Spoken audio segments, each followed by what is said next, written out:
Just want to show you a little project I've been working on.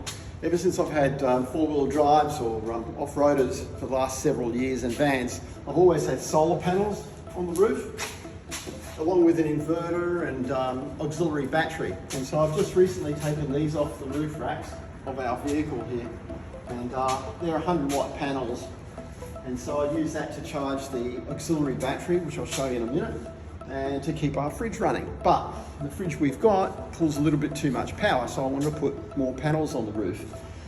Problem being, when these are sitting flat on the roof rack, you lose the space from the roof rack, and then what's the point of having the roof rack? Okay, so what I've done is created a frame to sit panels on that I can hinge up off the top of the roof rack, so we can still use the roof rack to store some equipment or some long things, and I'll show you what we've done.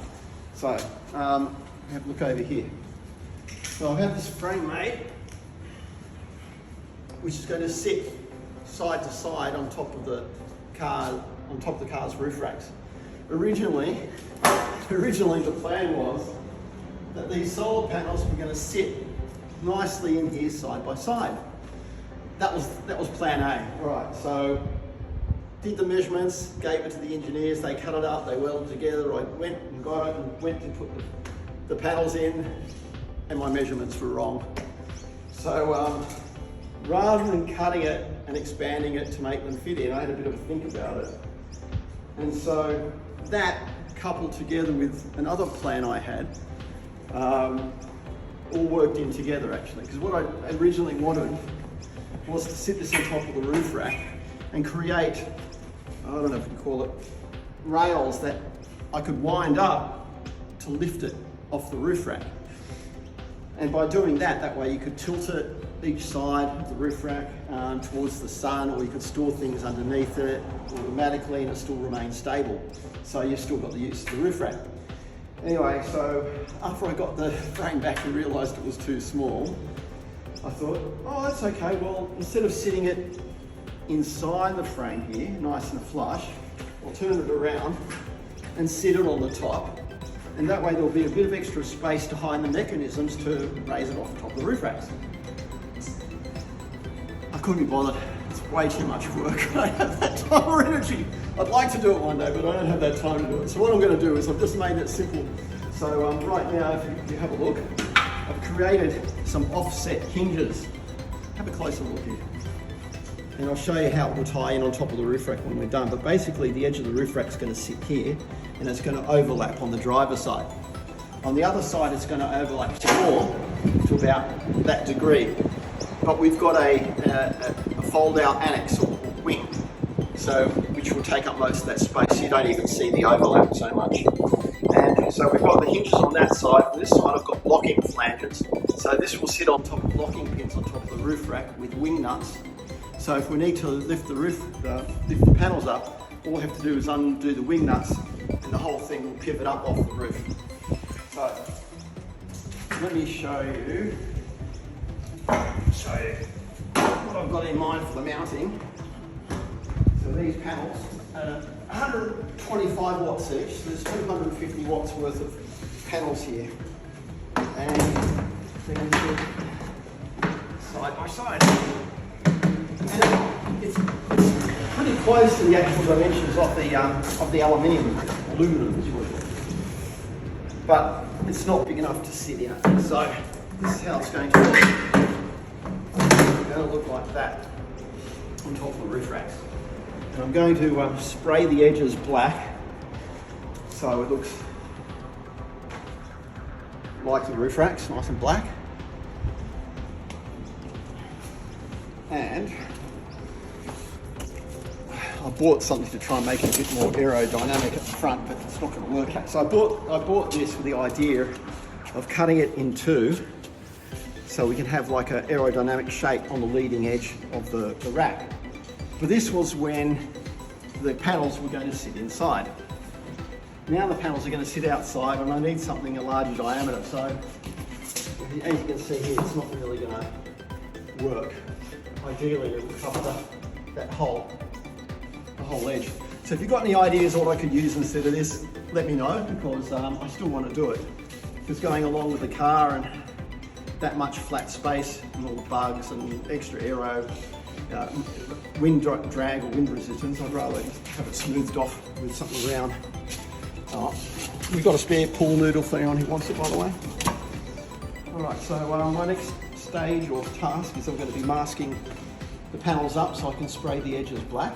And then once that's done, I'll pop rip them to the frame, and then we'll put on the roof. I've already pre-drilled the holes.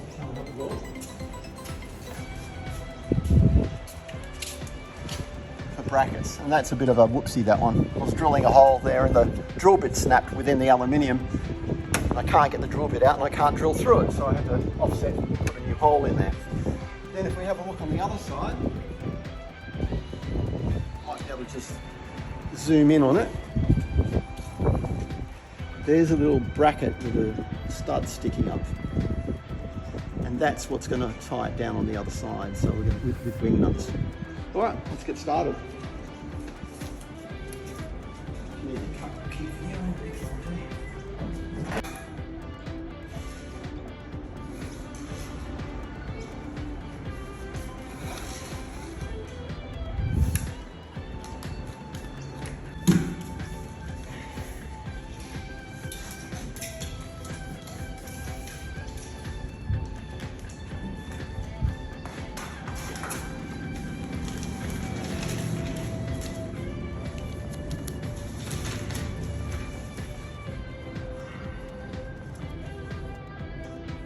But not that there should be any, it's just fresh.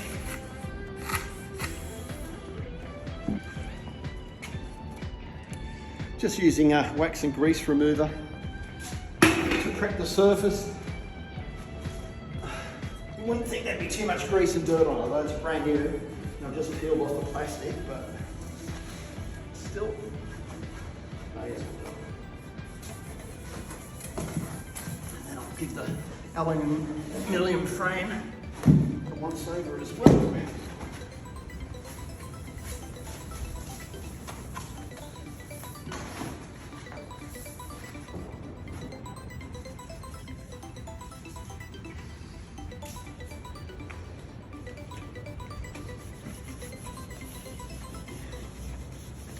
I'm only really going to spray the top and this lower edge.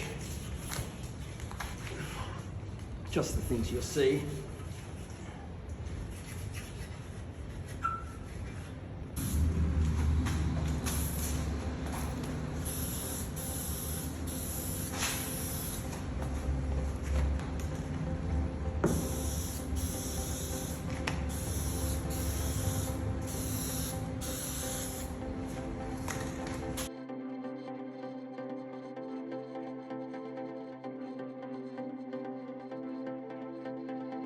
So let me show you the little setup I've got here.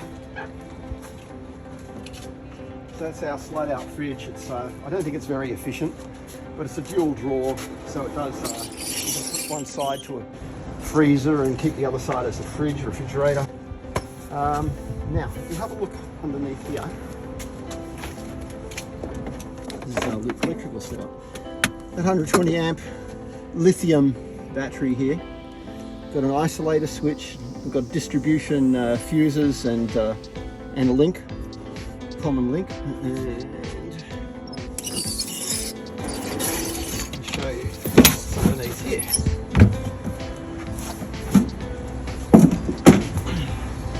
So here's the other side of the battery, and at the back you'll see that's the DC-DC charger, a C-Tech DC-DC for lithium. And I've got a little spare lead here to plug into if I want to directly charge the battery if I've let it drop too far. And I get a ready reckoner. You can see what the voltage is of the lithium battery, and here I've got some sockets, some cigarette sockets and USB. Okay, as well as an Anderson plug up here and other odds and ends. All right, let's get back to the spraying. Let's get back to the spraying of the frame. Let's get back to spraying of the frame.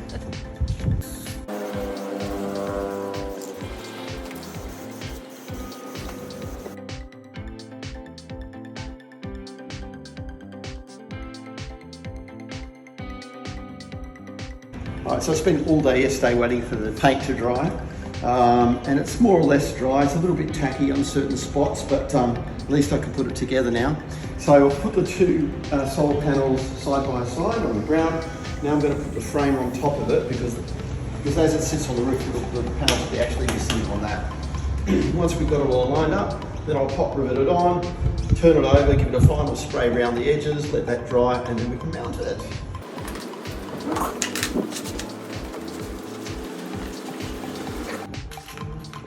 Placing some timber underneath, so when I drill through, I don't damage the panels.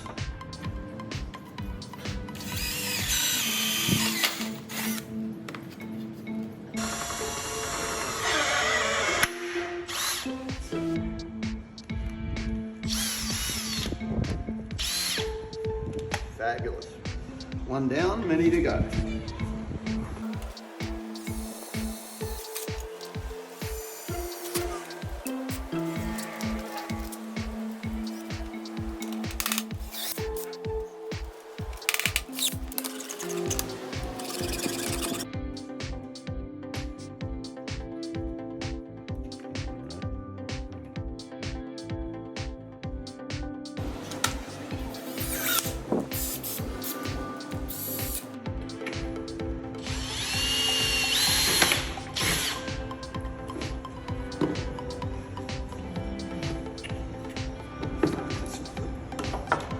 Damaged a little bit of the backing, a little bit slipped in between the timber.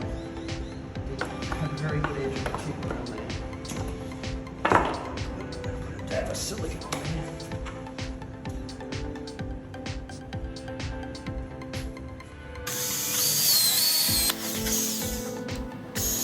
there. Alright, we did some extra spraying inside. There were spots that needed it, and so now it's time to take all this paper and the coverings off and see what underneath.